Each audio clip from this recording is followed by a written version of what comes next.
I'm Coach Corey Wayne, and this is my video coaching newsletter. And the topic of today's newsletter is going to be exes, bad breakups, and restraining orders.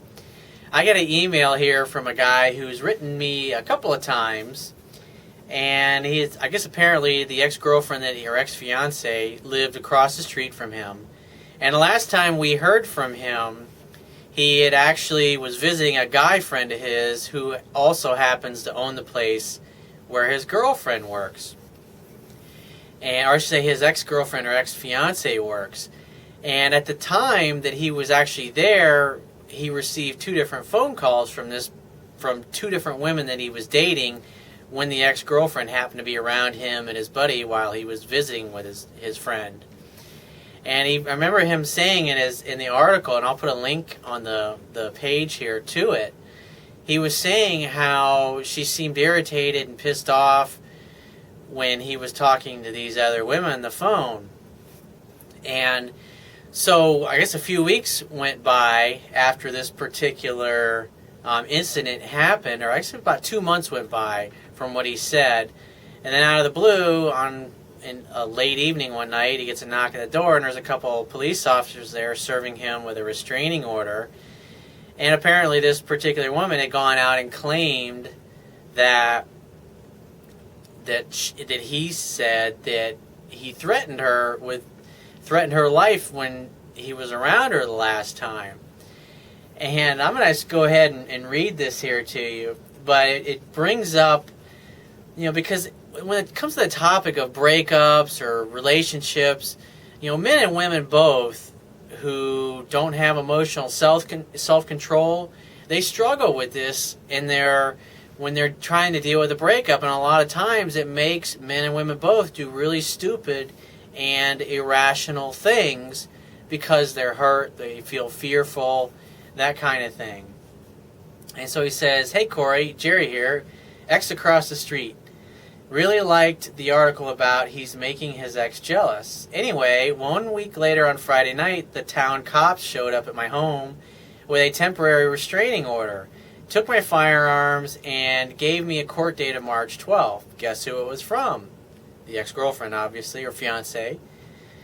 Now, I had not seen her for almost 2 months and had moved on. She accused me of threatening her life in my friend's office. It was the most bizarre thing I could ever remember happening to me. Final judgment that I agreed to was not getting near her for the next 2 years. By the way, when asked a week and a half after getting the temporary restraining order in court by the judge to her, the judge asked her if it was okay if I could get my firearms back. And without hesitation, she said, sure, it's okay. My friend Brian, who gave me your book, is also my lawyer. He couldn't believe it even happened, but suggested that I sign and do what I've been doing before, which was just leaving her alone. He also suggested I write you and ask if you've ever come across anything like this before. I wasn't going to, but finally got curious. Not looking for an answer on what to do because there's only one thing to do, which is obviously leave her alone at this point. It seems like I dodged a bullet on the marriage thing. On another note, she listened to my conversation with my friend about selling my house and moving out of state, so she knew I wasn't interested in getting back with her. What do you think, if anything at all?" Well, I'd say there's about 3 different possibilities. Number 1, she's totally fucked in the head, and basically she stewed about it and thought about it. And when she was around you and she realized that you had moved on, you were talking about moving away, and obviously you got 2 different phone calls from 2 different women, which she overheard those conversations.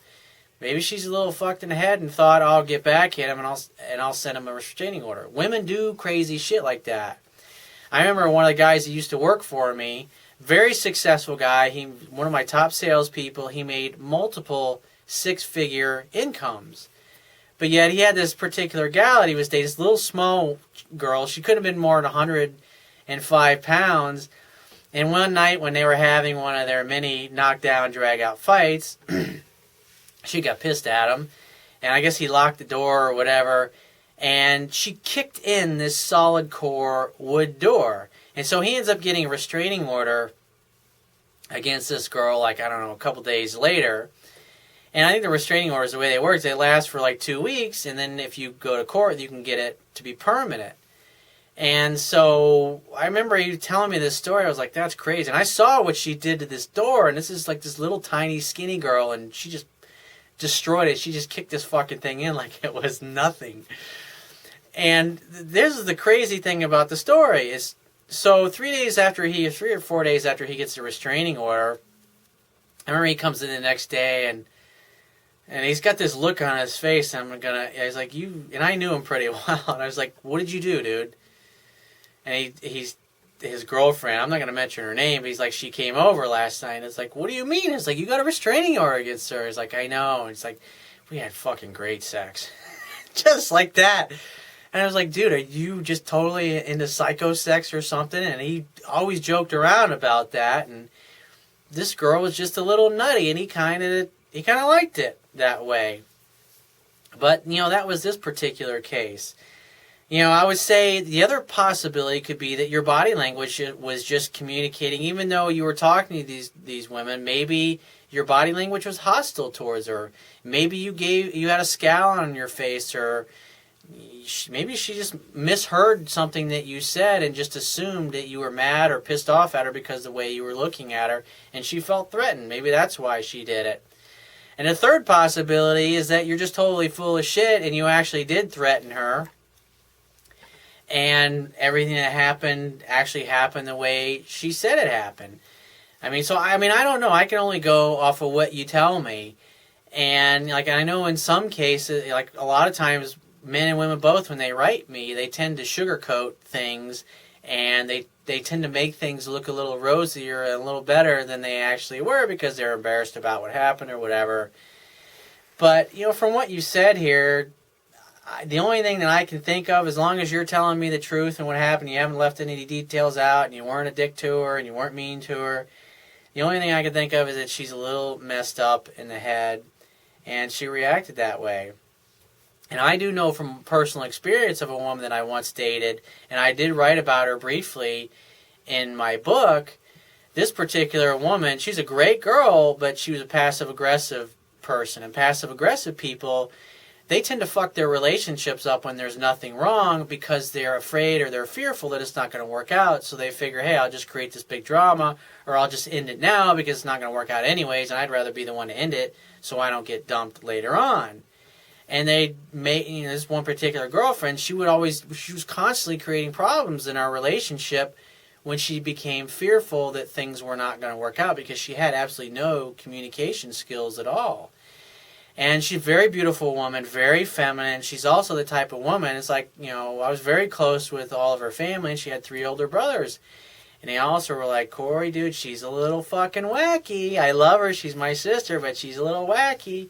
And she was a little nutty, and she was the type of woman that if she got under a guy's skin and he was showing weakness or he was pissed off or upset, she's not the type of woman to back off and stop. She'll just keep pushing and pushing and pushing until he snaps. And I know that the guy that she dated after me, which was her rebound, she ended up moving in. They got engaged for a while. I think she lived with him for about a year.